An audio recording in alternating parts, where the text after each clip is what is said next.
Okay, here we go. Eastern Pact, turn number 3. This is probably the last full turn I can play, so I'm not going to save any cyber warfare points. Russia and Caliphate desperately need money, and they need it now. So they're going to use all 4 each on cyber criminal, which can get them extra money. So let's go roll those over here. Wait, I just played a solo turn of 85 back behind this, and wish I could show you the game first of all, but man, it was a fun turn. Soviets are rolling in the far Pacific, or the Far East / Pacific. All right, here's Russia. I had a 6. Need to roll one more. All right, so that's 1 success, and the U.S. will spend 1 to try to counter it. They don't, and then that gets Russia 4 extra bucks. Okay, Caliphate. Let's see what they can do. Ooh, they got 2 successes. NATO will try to counter one of those by spending a cyber warfare point. Oh, and they cancel it, so Caliphate only gets 1d6. Oh, a whole buck. Oh, wow. Okay. And then China is going to spend all 5 of theirs on geopolitical influence. So let's go ahead and roll 3. There's 1 success. And then let's go ahead and roll 2 more. There's another success. So Pacific Coalition will spend 1 of theirs to try to cancel. And they miss.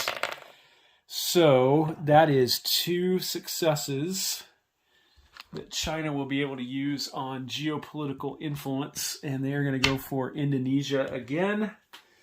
So let's go ahead and roll that. And they need a 4, a 5. We're moving right into diplomatic influence now. So need a 4, a 5, or 6, and they get a 2. All right, so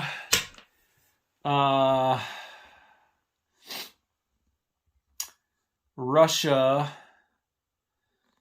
will try for, well, Mongolia would probably make the most sense. So Russia will go for Mongolia. They need a 6. They miss. And then Caliphate will go for Central African states here. They need a 6, and they miss also. All right, so fun technology research. Again, we will do our standard where Russia will spend 2 on 1, Caliphate will spend 2 on 1, and China will spend 4 on 2. So let's go ahead and roll for China first. 2 dice, 1 success. And they rolled artificial islands again, so they will re-roll. And they have gotten, oh boy, this is a fun one. They have gotten, hang on, I need to grab a roundel. They got hypersonic cruise missiles, which, let me read that to you. The faction's cruise missiles cost 4, but attack at 5 with target selection 1, 2 for land and surface ships. So that's pretty sweet. So China's got 3 different technologies now. They've gotten pretty good rolls this game. So let's go ahead and roll for Caliphate, see if they can get a 6. Nope. And Russia, can they get a 6? Nope. Almost. All right. Let me figure out what I'm going to buy for everybody. And then I'll be back. Pretty standard purchase for Russia on Eastern Pact turn 3. 5 infantry and 4 main battle tanks.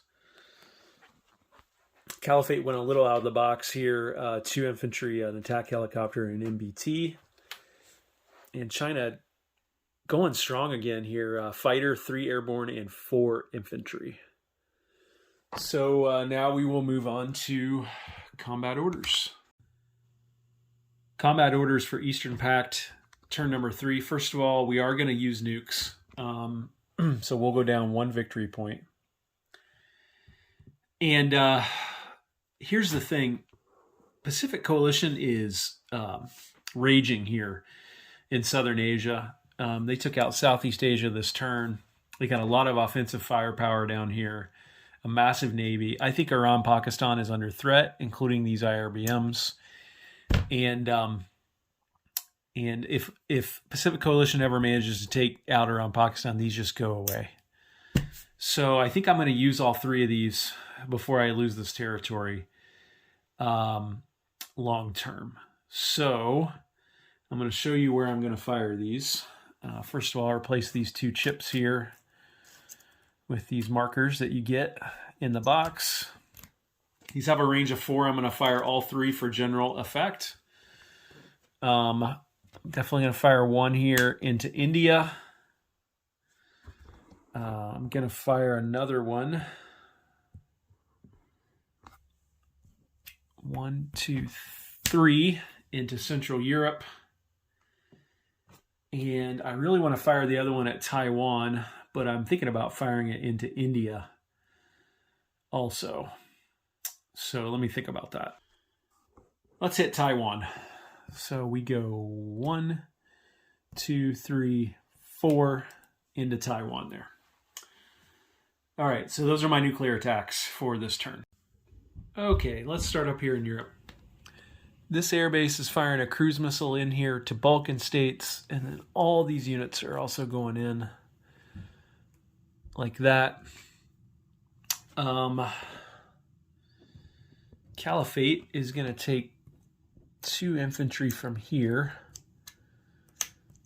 Not to chip them out. They're going to hop on this LHD and then skip into Greece. Chipping out the Caliphate guy there. And Egyptian Caliphate. And I've got a fighter in Israel, which can go 1, 2 and support the attack. And I've also got this fighter here, which can go 1, 2 and support the attack as well. And then over here, I just didn't think I could get Southeast Asia back because the Pacific Coalition's got these fighters here that can scramble in. And I just don't want to weaken if I move those fighters on the Japanese carrier. Actually, you know what? They could go 1, 2, and this guy can go 1, 2. So that would be 1, 2, 1, 2, 1, 2. The airborne could go in. These 2 airborne could go in from this airbase. These 2 infantry could go in. Yeah, let's do it. I talked myself into it. So let me pause this for a second. All right, so let's mark that. And then over here, this helicopter is going to try to take out this Pacific Coalition sub. And with the new hypersonic missiles, my Russian sub and my Russian guided missile destroyer both fired cruise missiles into here to try to hit some of this Navy. And the Russian guided missile destroyer also threw a cruise missile in here as well. So that's it for my attacks for the Eastern Pact this turn. Okay, so luck changed a little bit for the Russians that turn. They took Balkan states. They eliminated the 4 NATO infantry in 2 rounds. They only lost 1 infantry themselves. So that becomes Russian.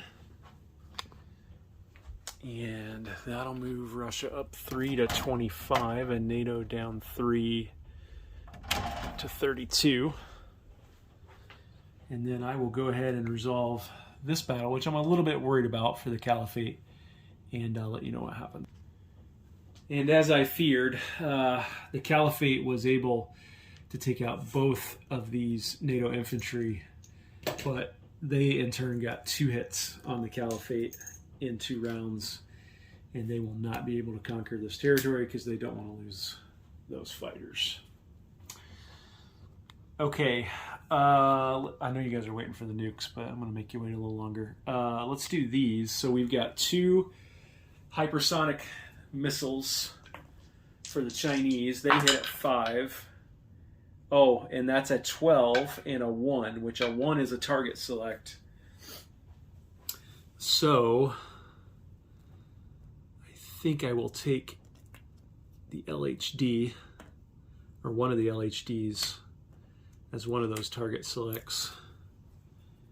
And then the Russian cruise missile gets a 3 or less, and he misses. So not a bad outcome there for the bad guys in terms of, that's really what they wanted to do, was take out one of those LHDs. So mission accomplished there. And then this helicopter gets one little pot shot here at that sub at a 2 or less, and he hits.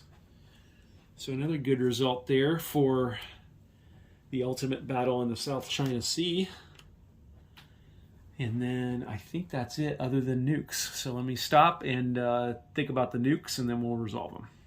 Okay, since we are firing these for general effects, we place a nuclear blast marker in the zone. And then I roll a 6-sided dice, and the defender has to remove that many land units. That's 4 land units, so that is 1, 2, 3, 4. All 4 NATO infantry are gone. And then the attacking player rolls another 6-sided dice, and the defending player plays that many to the bank, but no more than the IPP value of the territory. So I'm looking for anything from a 3 or higher. Oh gosh, it's only a 1. So NATO has to pay a measly buck to the bank for that, but taking out those 4 infantry was pretty big. So I will take that.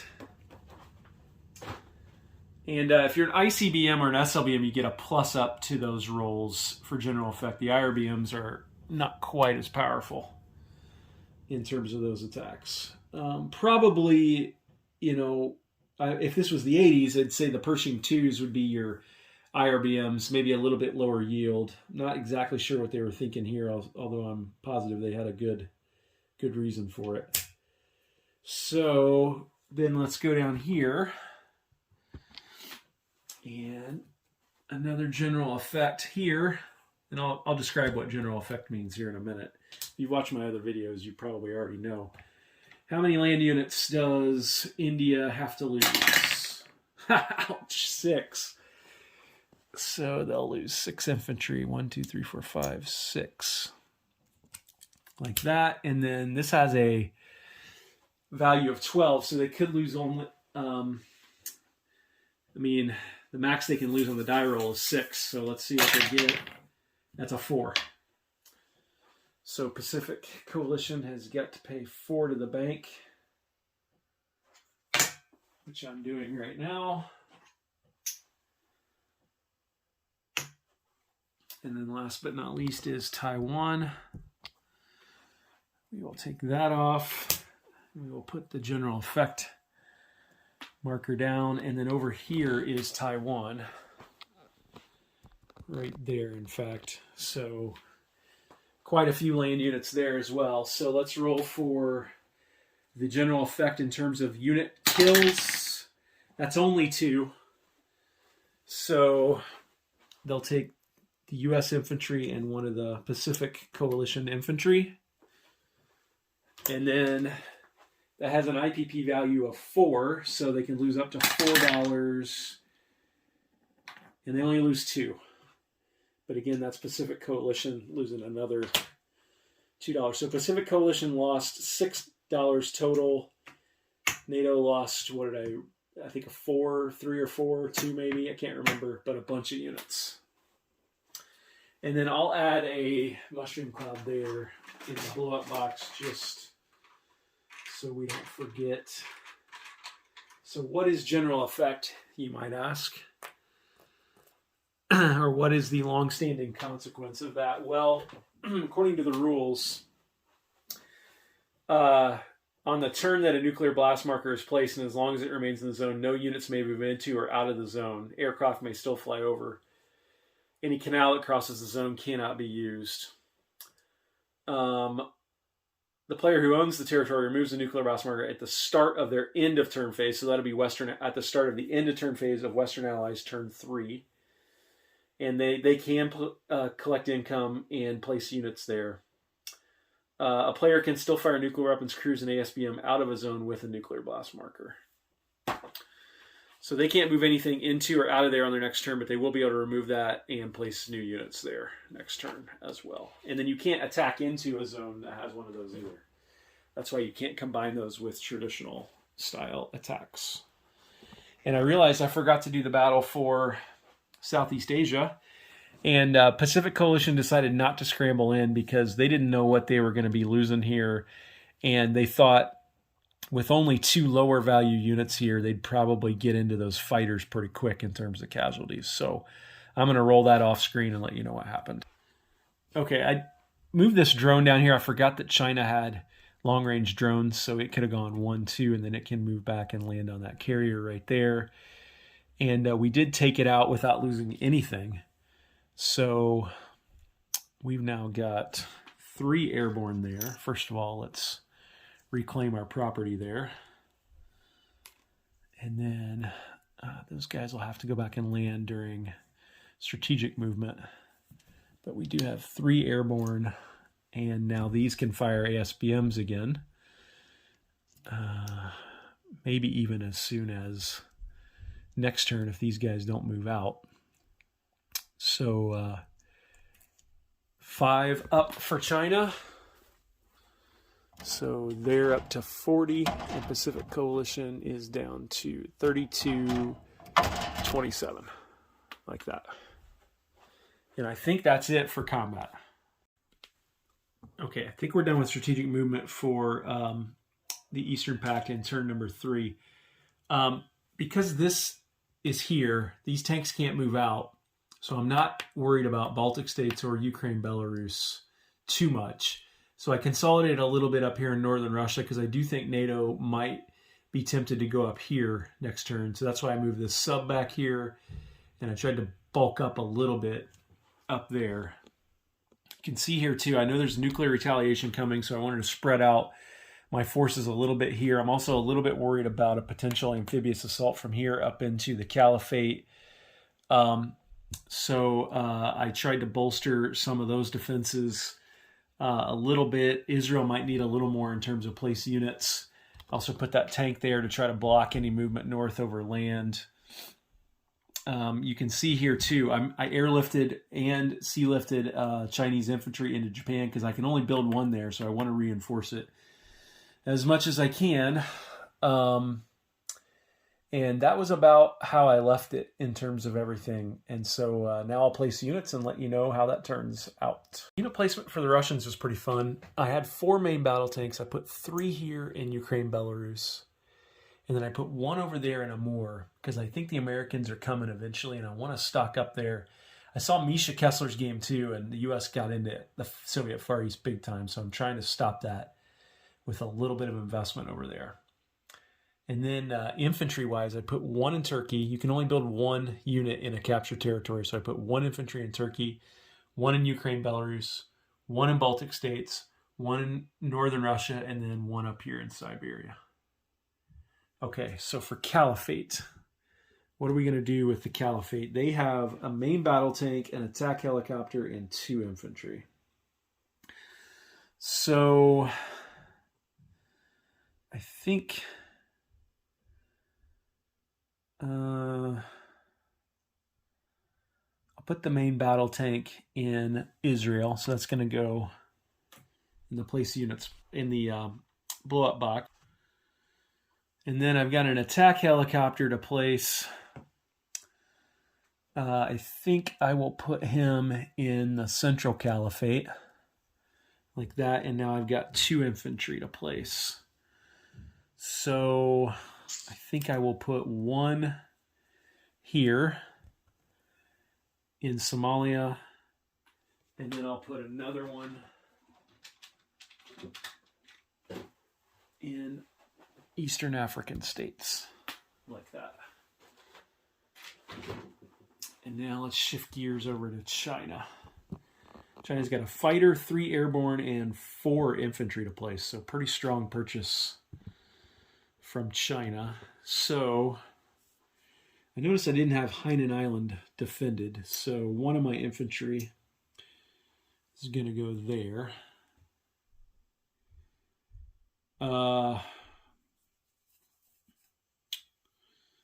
My fighter will go here in South China. I think... See, I'm not as worried about protecting these two because in order to get here into mainland China, number one, I've got my anti-ship ballistic missiles, which attack at 5 or less, which are going to protect me somewhat. But also you have to get through this Navy sitting here in the Sea of Japan. So it might be stupid, but I'm not worried about putting too much there. I'm going to put my 3 airborne there in South China. See, the U.S. has no airborne infantry over here. Pacific Coalition has no airborne infantry over here. And now they've only got 1 LHD. So they can only get 2 units on there. And I can't move anything out of India or Taiwan. So yeah, I'll put the 3 airborne there. And then I've got 3 more infantry to place. So I think I'll put 2 of them here in South China. That gives me 1 more infantry. No,